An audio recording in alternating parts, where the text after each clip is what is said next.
नमस्कार, आप देख रहे हैं न्यूज़ विंग और मैं हूं आपके साथ कीर्ति तिवारी। झारखंड की राजनीति को एक झटका लगा है।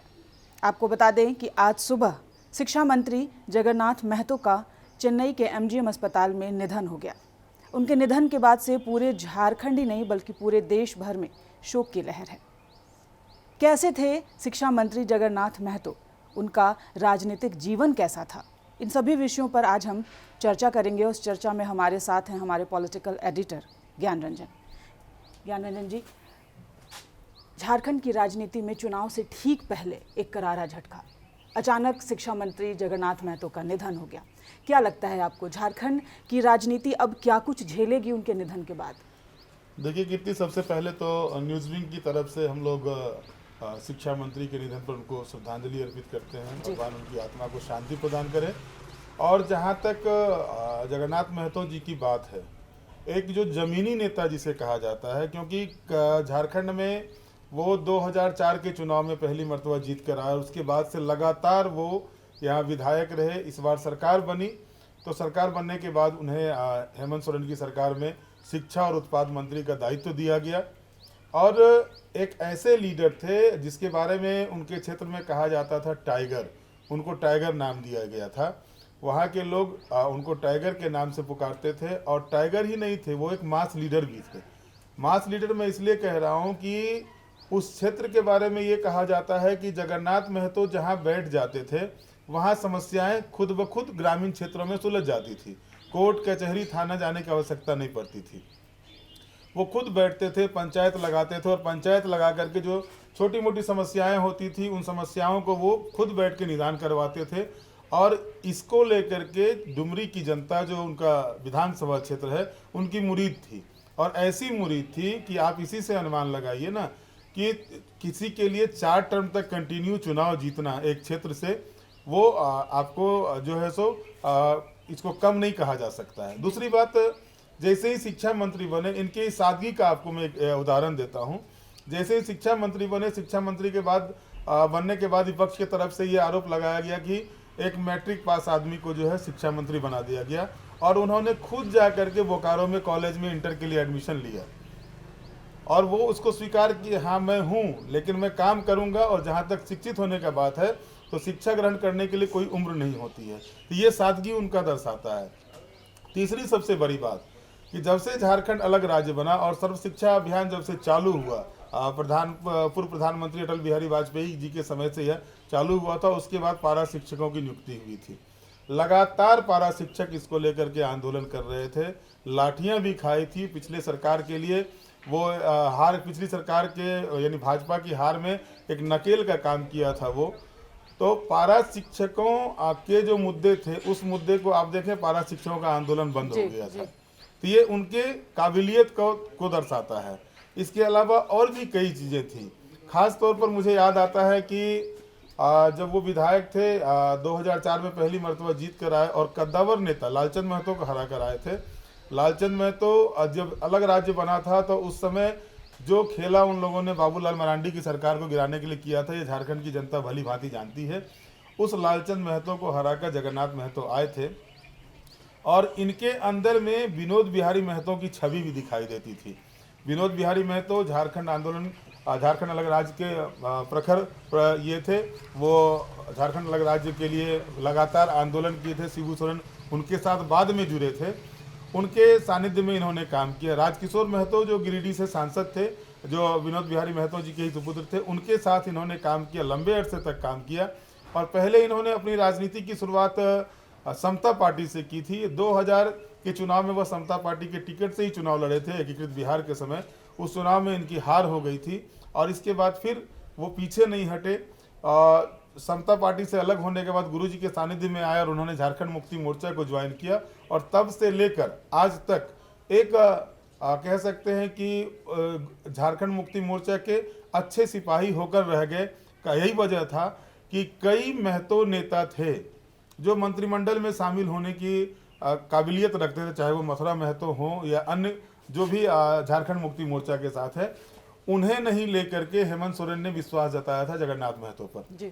लेकिन काल की गाल में उनको जाना था। 2000 का वो सितंबर महीना जब कोविड का सेकेंड वेव अपने प्रचंड पर था और उसमें ये बातें सामने आ रही थी, जिसको कोविड जो भी कोविड की चपेट में आता है सबसे पहले उसका इन्फेक्ट फेफड़ा हो रहा था। इनका भी पूरा फेफड़ा समाप्त हो गया था और इनको चेन्नई ले जाया गया। चेन्नई ले जाने के बाद नवंबर 2020 में इनका हार्ट ट्रांसप्लांट हुआ था, फेफड़ा को ट्रांसप्लांट किया गया था। 20 दिनों तक इन्हें रखा गया। 20 दिनों के बाद लगभग जून 2021 तक, 14 जून 2021 तक संभवतः तिथि जो है, जून 2021 तक उनको वहाँ रखा गया, ट्रीटमेंट में रखा गया और तब वो वापस आए। और वापस आने के बाद जब मेरी मुलाकात उनसे हुई थी तो चूँकि उनको रखा जा रहा था पूरी तरह से सेफ करके, वहाँ किसी को जाने की इजाज़त नहीं थी, तो हमारी पूर्व से मित्रवत उनके साथ संबंध थे। तो एक दिन उनके यहाँ से फ़ोन आया कि आप आते नहीं हैं, सर बोल रहे थे कि आप आइए, एक बार मिलना चाहते हैं। तो हम उनसे जब मिलने गए तो एक दूरी बनी हुई थी बैठ के बात करने की, क्योंकि उनको डॉक्टर ने जो ये किया था कोविड के बाद से, तो वो उस समय भी कहते हैं की हो तो बाबू से जे होए वाला हलो हो गलो, अब की हो तो साही न बैठना सतवे में। तो हम ही मना किए कि नहीं मंत्री जी आप बैठिए, आपको प्रिकॉशन लेने के लिए बोला गया है। और उसके कई तरह की बातें उन्होंने की। वो पत्रकारों से बुला के पूछते थे कि भाई हम जो काम कर रहे हैं उसको आप किस रूप में आंकते हैं, मेरी गलती को हमको बताइए। अच्छा ज्ञान जी, ये तो हो गई उनके व्यक्तित्व की बात कि जगन्नाथ महतो किस तरह के नेता थे, लेकिन अगर हम झारखंड के राजनीतिक परिप्रेक्ष्य की बात करें तो अब वो हमारे बीच नहीं है। अब झारखंड को आगे राजनीतिक दृष्टिकोण से कितना नुकसान उठाना पड़ सकता है जगन्नाथ महतो के नहीं रहने पर? देखिए, जगन्नाथ महतो डुमरी में लोकप्रिय थे जी, और जब से वो मंत्री बने तो झारखंड में भी उनके नाम आने लगे। और खास करके जो एक महतो समुदाय है, महतो समुदाय झारखंड की राजनीति में आप कह सकते हैं कि ट्राइबल के बाद अगर किसी समुदाय का वर्चस्व है तो वो महतो समुदाय का है। तो महतो समुदाय में उनकी पकड़ थी और यही वजह था कि उनको प्रोजेक्ट किया गया इस सरकार में आने के बाद। झारखंड मुक्ति मोर्चा के लिए एक सेटबैक ये है कि झारखंड मुक्ति मोर्चा का जो आंदोलन स्टार्ट हुआ था मांझी, महतो और मुस्लिम के नाम पर, ट्रिपल एम के नाम से उनकी राजनीति शुरू हुई थी। और आप गौर करेंगे कि महतो बेल्ट जो होता है उस बेल्ट में इस चुनाव में अच्छा खासा प्रदर्शन हुआ आपका झारखंड मुक्ति मोर्चा का। तो उस हिसाब से अगर देखें तो झारखंड मुक्ति मोर्चा को अब तक जैसे हाजी हुसैन अंसारी के निधन से उस तरह का लॉस नहीं हुआ था। अच्छे नेता थे, बड़े नेता थे जी, लेकिन जगन्नाथ महतो के निधन से झारखंड मुक्ति मोर्चा को महतो बेल्ट में नुकसान होता तो साफ दिख रहा है। अब डिपेंड करता है कि इस जो कमी आई है, जो नुकसान हो रहा है झारखंड मुक्ति मोर्चा को, वो किस तरह से इसको। और सबसे बड़ी बात एक और बता दूं कि अब तक किसी भी नेता ने, चाहे वो पक्ष के हों या विपक्ष के हों, इनके खिलाफ कोई व्यक्तिगत रूप से कुछ अटैक किया हो, ऐसा नहीं हुआ है। सबके चहेते थे। राजनीति में आरोप प्रत्यारोप लगते रहते हैं, लेकिन व्यक्तिगत संबंध अगर देखा जाए, अभी भी मैं आपको बता रहा हूं कि डुमरी में लोगों को पता नहीं है कि भाजपा के कार्यकर्ता इनके पास आते हैं कि आजसू के कार्यकर्ता आते हैं या झारखंड मुक्ति मोर्चा के कांग्रेस के कार्यकर्ता आते हैं। कोई भी हो, आम व्यक्ति की तरह जाते हैं और सबकी बातें जगन्नाथ महतो सुना करते थे। तो ये एक बड़े नेता की काबिलियत होती है। और ये बड़े नेता तो मैंने पहले भी कहा कि बड़े नेता थे तभी तो 4 टर्म से लगातार चुनाव जीतते आ रहे थे। तो ये बहुत बड़ी बात होती है। और उसमें भी जबकि मोदी जी की लहर चल रही हो, तब उस पीरियड में, जब पिछले चुनाव में आप देखें 2014 के चुनाव में मोदी जी के लहर के सामने लगभग सभी दल, भाजपा की सरकार बनी यहाँ पर, लेकिन उसके बाद भी जगन्नाथ महतो प्रचंड बहुमत के साथ वहाँ से जीतते हैं। भाजपा के लालचंद महतो भाजपा में शामिल हो गए थे, उनको करारी हार देते हैं। तो ये उनके व्यक्तित्व को, उनके राजनीतिक विजन को ज्ञान जी, आपने चुनाव की बात की और हम सभी जान रहे हैं कि बहुत जल्द अब लोकसभा चुनाव होने वाले हैं, उसके बाद फिर झारखंड विधानसभा चुनाव भी जल्द ही होने वाले हैं। उसमें इस तरह से शिक्षा मंत्री का चला जाना, जाहिर सी बात है एक पद और खाली हो गया। अब ऐसे में आपको क्या लगता है, आनंद फानंद में एक चुनाव तो कराना ही होगा? बिल्कुल। और उसके बाद फिर पहली बात तो है कि 6 महीने के भीतर चुनाव कराना बाध्यता है, ये चुनाव होना है। और ये भी तय है कि वो सीट जगन्नाथ महतो का है, तो जगन्नाथ महतो के ही घर से, परिवार से उनके पुत्र को दे या उनकी पत्नी को दिया जाए, ये तो अब झारखंड मुक्ति मोर्चा तय करेगी। जहाँ तक आपने चुनाव का लोकसभा और विधानसभा चुनाव की बात की, तो पिछले लोकसभा चुनाव में झारखंड मुक्ति मोर्चा ने जगन्नाथ महतो को वहां से कैंडिडेट बनाया था। सीपी चौधरी से वो चुनाव हार गए। इससे पहले भी 2014 में जगन्नाथ महतो को गिरिडीह लोकसभा क्षेत्र से प्रत्याशी बनाया गया था। उस समय भाजपा के रविंदर पांडे से ये हार गए थे।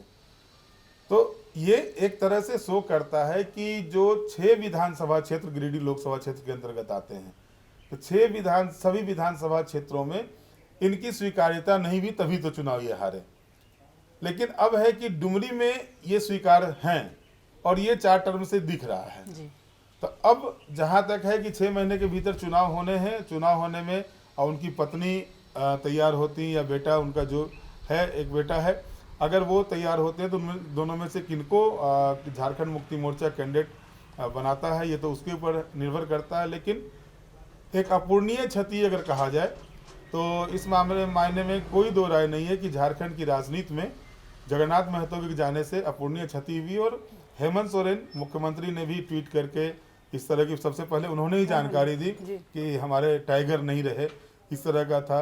बाबूलाल मरांडी ने भी उनको शोक व्यक्त किया है। रघुवर दास जो पूर्व मुख्यमंत्री थे, और सभी ने अपने शोक वक्तव्य में जो बातें लिखी है वो बातें मतलब आप देखें तो एक अच्छे नेता के प्रति जो श्रद्धांजलि होती है, उस तरह की श्रद्धांजलि लोगों ने दी है। तो जाहिर है कि झारखंड में एक अच्छे नेता का जाना हुआ है।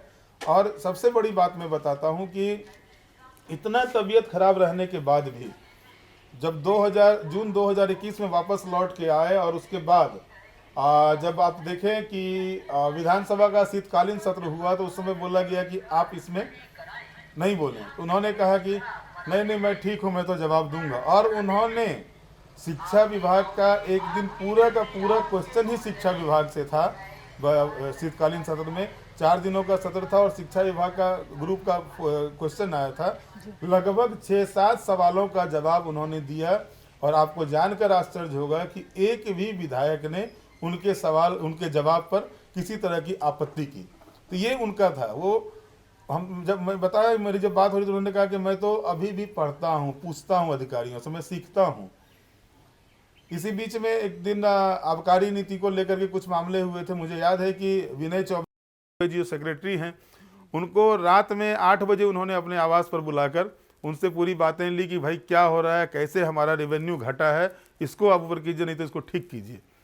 इस तरह से वो काम करते थे। तो कह सकते हैं कि झारखंड को झटका लगा है। झारखंड के खास करके महतो समुदाय के एक अच्छे नेता का जाना झारखंड के लिए अपूर्णीय क्षति है। अब आगे देखें कि क्या होता है, चुनाव जो होंगे 6 महीने के बीच में क्या होता है। लेकिन फिलहाल न्यूज़ विंग की तरफ से मैं आपसे भी आग्रह करूंगा कि न्यूज़ विंग की तरफ से उन्हें श्रद्धांजलि दी जाए।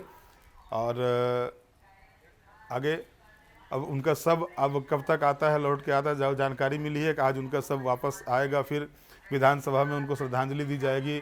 झारखंड मुक्ति मोर्चा कार्यालय के पास ले जाके रखा जाएगा, वहाँ श्रद्धांजलि दी जाएगी, फिर उन्हें उनके पैतृक गाँव ले जाया जाएगा।